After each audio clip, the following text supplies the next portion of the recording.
Bapak Ibu Saudara, selamat malam dan salam.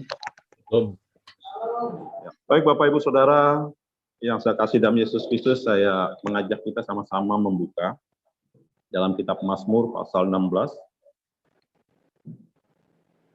Yang saya hanya ambil 2 ayat saja, dari ayat yang ke-8 sampai dengan ayat yang ke-9. Aku senantiasa memandang kepada Tuhan, karena Ia berdiri di sebelah kananku, aku tidak goyah.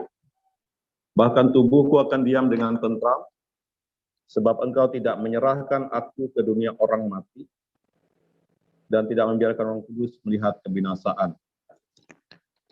Saya mengambil judul berpikir tenang di tengah COVID.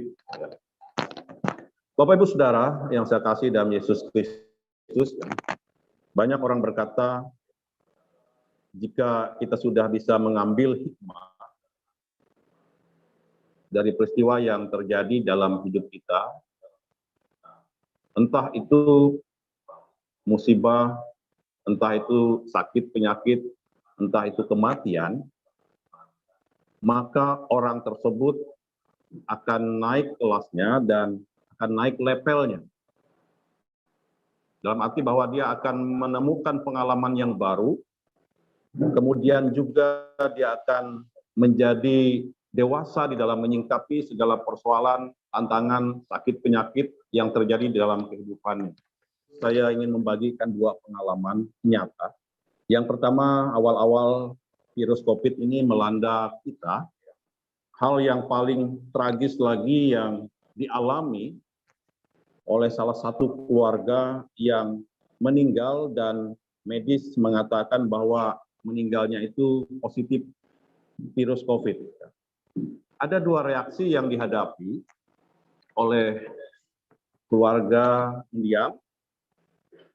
Yang pertama bahwa reaksi dari lingkungan sekitarnya. Yang kedua adalah reaksi dari teman-teman mendiang ini atau kerabat dari keluarga yang mengalami duka ini. Persis seperti apa yang dicatat di Alkitab bahwa penyakit kusta, dalam pemahaman mereka bahwa penyakit kusta itu adalah penyakit kutukan dan penyakit akibat dosa, sehingga orang itu harus disingkirkan. Dan orang yang mengalami penyakit kusta ini dikucilkan dan dijauhkan, bahkan tidak bisa berhubungan dekat dengan orang-orang yang sehat. Hal itu juga terjadi ketika awal-awal COVID melanda di kehidupan kita, hampir mirip seperti itu juga. Kemudian reaksi dari keluarga dekat mendiang, yang pertama dia mengalami tekanan.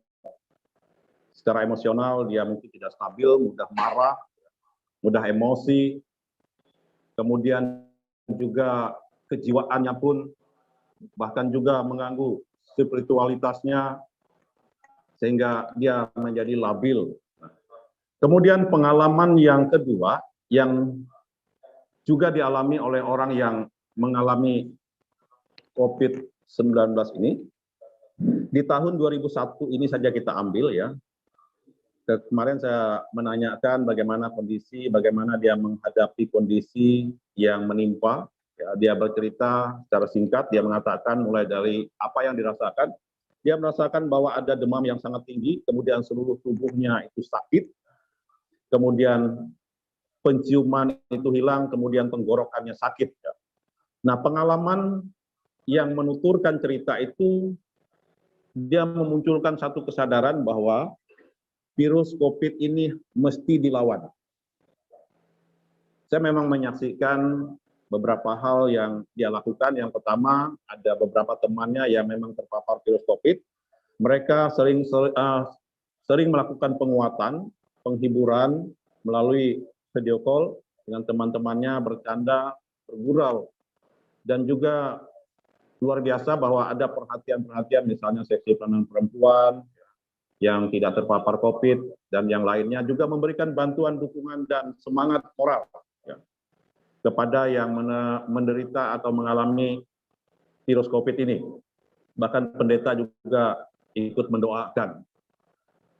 Dan yang terpenting juga, yang dia katakan bahwa jangan sampai kita stres dan jangan sampai takut berlebihan. Itu yang dikatakan. Nah, dari dua pengalaman ini sebenarnya yang lebih berbahaya dari pengalaman ini, itu sebenarnya bukan semata-mata penyakit yang lebih berbahaya. Bukan semata-mata virus COVID-nya. Tetapi ada yang lebih berbahaya itu adalah kekhawatiran dan ketakutan yang berlebihan. Dari pengalaman ini, saya melihat.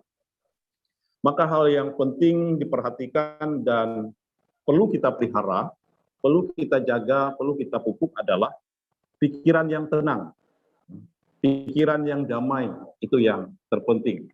Seperti apa yang saya sampaikan di pertama tadi, bahwa ketika kita bisa mengambil hikmah dari pengalaman atau peristiwa yang terjadi, kita akan menaik level atau naik tingkat. Saya bagikan penelitian dari David Heinkens, sebuah model pengembangan diri. Model ini memiliki skala dari 0 sampai 1000, di mana 0 itu adalah tingkat terendah dan 1000 itu sebagai tingkat tertinggi. Dia mengatakan bahwa kita ini sebenarnya memiliki kesadaran yang normal. Menurut riset dari Dr. David Heinkens ini ya. Nah, ketika kita kena COVID, maka perlakuan yang terjadi di awal-awal, kita ingat pada waktu COVID itu melanda kita diperlakukan secara diskriminasi. Sehingga ketika kita yang kena, apalagi itu adalah pendeta, keluarga pendeta, ada perasaan malu sebenarnya. Kenapa kami sebagai hamba-hamba Tuhan yang dekat dengan Tuhan bisa kena waktu itu ya, awal-awalnya. Nah, perasaan malu ini adalah titik yang paling terendah menurut riset, dan ini berbahaya. Sebab ketika orang itu malu, dia bisa kehilangan harga dirinya. Tidak heran kalau ada orang bisa bunuh diri karena perasaan malu itu. Kalau malu, dibully oleh orang lain, dia malu, tidak heran orang mengambil keputusan yang sangat singkat. Kemudian kita naik ke level yang ke-30, yaitu merasa bersalah. Pada level ini biasanya orang menyalahkan diri. Level ini berbahaya. Ketika orang bisa menyalahkan dirinya, ketika ada penyakit di dalam tubuhnya, itu bisa mempercepat perkembangan penyakit. Bahkan juga bisa muncul penyakit-penyakit baru ketika kita masuk dalam level yang ke-30 ini. Kemudian ada lagi level yang apatis. Ketika kita masuk pada level ini, tidak punya harapan.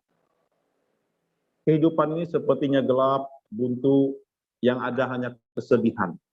Kemudian kita masuk dalam level duka, dan secara emosionalnya orang ini akan menyesal. Kemudian dia akan bertanya, mengapa Tuhan? Mengapa engkau harus mengambil misalnya anak saya, ibu saya, suami saya, ataupun dia akan menyesal, mengapa saya harus berada di sini, mengapa aku harus berada di tempat itu, dan sebagainya. Hanya terjadi penyesalan-penyesalan. Kemudian kita masuk ke level yang lain, yaitu ketakutan. Ya. Pada level ini kita mengalami kegelisahan.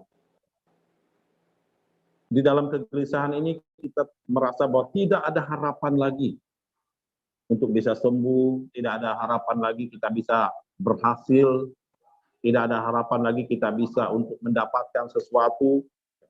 Nah, kita perlu naik kepada kesadaran yang lebih tinggi, ya, yaitu pada kesadaran kenetralan, pada level yang ke-200. Pada level ini, kalau kita masuk pada level ini, kita lebih rileks. Kita lebih rileks, lebih santai, dan kehidupan kita tidak lagi loyo, tidak lagi lemah, tetapi ada semangat. Kemudian kalau kita naik lagi ke tingkat berikutnya, yaitu level untuk menerima. Ketika kita menerima ini, maka ada keikhlasan. Menerima apapun yang terjadi kita dengan ikhlas. Dan kita meyakini bahwa sumber bahagia itu adalah kita sendiri yang buat. Dan kita percaya bahwa ada kekuatan yang bersama dengan kita. ketika kita mau masuk dalam level menerima ikhlas apapun keadaannya. Kemudian kita masuk dalam level akal budi. Akal budi ini lebih berbicara pada rasional, dan orang yang masuk pada level ini, dia ingin menjadi berarti bagi orang lain. Apapun yang ada pada dirinya, dia ingin bagikan, dia ingin sharingkan untuk orang lain, supaya ada manfaat. Nah, kita tentu ketika sudah masuk akal budi ini, kita akan masuk level yang lebih tinggi lagi, yaitu cinta. Kita akan memiliki emosi yang mengasihi tanpa syarat. Ketika kita masuk level cinta ini, kita akan mampu mengasihi siapapun tanpa syarat. Kecintaan kita kepada Tuhan itu sangat tinggi sekali. Seperti Mazmur mengatakan dalam Mazmur pasal 42, seperti rusa yang rindukan sungai. Demikianlah jiwaku. Ketika kita masuk level ini, kerinduan kita, kehausan kita, rasa lapar kita tiada lain adalah Tuhan.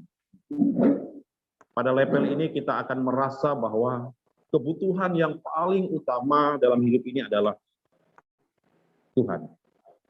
Nah, dari level ini kita akan masuk tentunya sukacita, kita akan masuk rasa damai, dan pada puncaknya kita akan berkata bahwa Tuhan begitu indah bagi hidup kita.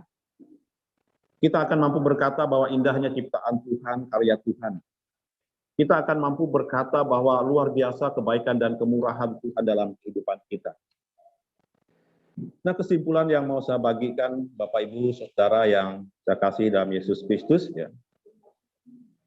Yang pertama, kesimpulan yang mau saya bagikan adalah kita akan mengarahkan hati kita pada level yang 200 sampai dengan 700. Arahkan hati pikiran kita pada cinta, arahkan hati kita pada sukacita, kedamaian. Bagaimana caranya? Tentu kita harus memperbanyak memandang sesuatu yang indah ciptaan Tuhan. Tentu kita harus mengurangi mata kita untuk melihat hal yang buruk, telinga kita untuk kurangi untuk mendengar hal-hal yang negatif, bahkan banyak mengganggu pikiran kita di dunia sosial media, banyak berita-berita yang mengerikan, bahkan mungkin kita bisa tersinggung melihat orang-orang mempamerkan segala sesuatu, kemewahan, dan sebagainya. Karena itu kita kurangi untuk melihat hal-hal yang demikian. Kemudian juga kita harus memberikan motivasi dan semangat kepada orang-orang yang kita kasih dan kita cintai. Supaya pikiran, hati kita, kedamaian dan sukacita kita, dan kita tetap bertahan pada level 200 sampai dengan 700 ke atas, bahkan sampai dengan 1000. Kemudian yang terakhir tentu kita perlu pejamkan mata. Kenapa saya perlu mengatakan demikian? Kita perlu mengingat waktu kita kecil, Bapak Ibu Saudara. Kita ingat waktu kecil, waktu kita bayi, bahkan mungkin anak-anak kita, bagaimana mereka sangat gembira sekali ketika melihat ada binatang yang kecil merayap. Mereka berkata, "Papa, Mama, coba lihat binatang ini sangat lucu dan unik." Mereka bisa tertawa dan bermain dengan bahagianya. Senang sekali. Ingat kita waktu kecil bagaimana kita mengejar kupu-kupu yang hinggap di bunga. Kita mengejar ke sana kemari, dan itu menjadi satu permainan yang menarik bagi kita. Kita juga mungkin mengajak ayah, ibu kita, teman-teman kita untuk bersama-sama mengejar walaupun tidak dapat. Bahkan kita dibawanya semakin jauh. Kemudian juga kita perlu memejamkan mata kita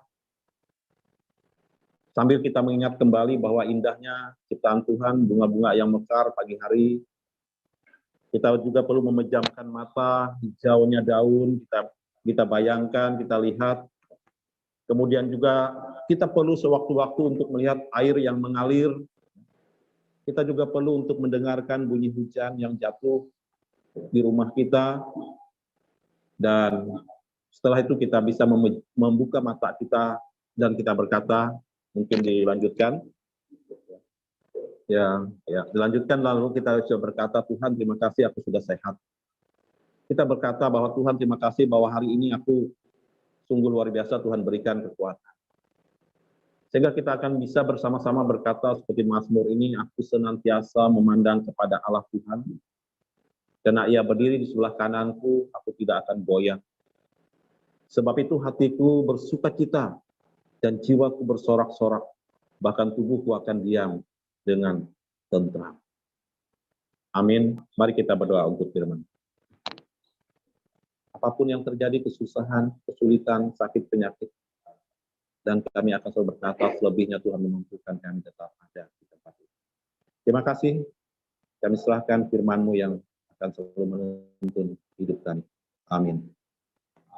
Ketika kita menghubungkan buah roh yang saya sebutkan tadi dengan firman Tuhan yang Bapak Pendeta sampaikan.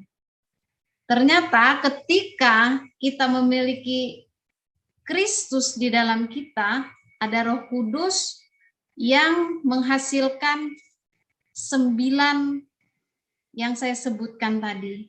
Dan itu tentu saja di dalam masa kesulitan itu akan terlihat sejauh mana kematangan kita, iman kita pada saat kesulitan. Di dalam segala keadaan yang sulit, seperti kata Pak Pendeta tadi, level kita semakin naik. Di dalam sekolah itu perlu ada sebuah ujian sehingga kita bisa naik kelas. Mungkin itulah COVID saat ini, keadaan kita saat ini yang akan membuat kita naik kelas. Jadi untuk ini ya pikiran tenang dan damai tadi. Ya jangan artinya memikirkan hal-hal yang berat, kemungkinan yang buruk itu kalau bisa itu dijauhkan lah. Walaupun sesungguhnya memang itu yang menghinggapi kita, tapi bagaimanalah caranya berusaha untuk menepis lah. Ya, terima kasih atas firman Tuhan yang telah disampaikan oleh Pak Pendeta Robi Azer tadi, menguatkan kita bahwa kita harus mengarahkan hati kita kepada cinta, kasih, kebaikan yang harus kita renungkan. Ketika kita memejamkan mata, kita bisa memikirkan yang positif, yang indah, yang baik, yang penuh cinta kasih. Dan itulah yang mengarahkan hidup kita sehingga punya semangat. Kita tidak berada pada level yang rendah, tapi kita menuju level yang ke 200, bahkan 700, di mana kita bisa menyadari akan cinta kasih terhadap sesama, cinta kasih kepada Sang Ilahi, sehingga kita semakin hidup dekat dan mengandalkan Tuhan dan penuh sukacita dalam menghadapi segala tantangan dalam hidup ini. Terima kasih atas firman Tuhan.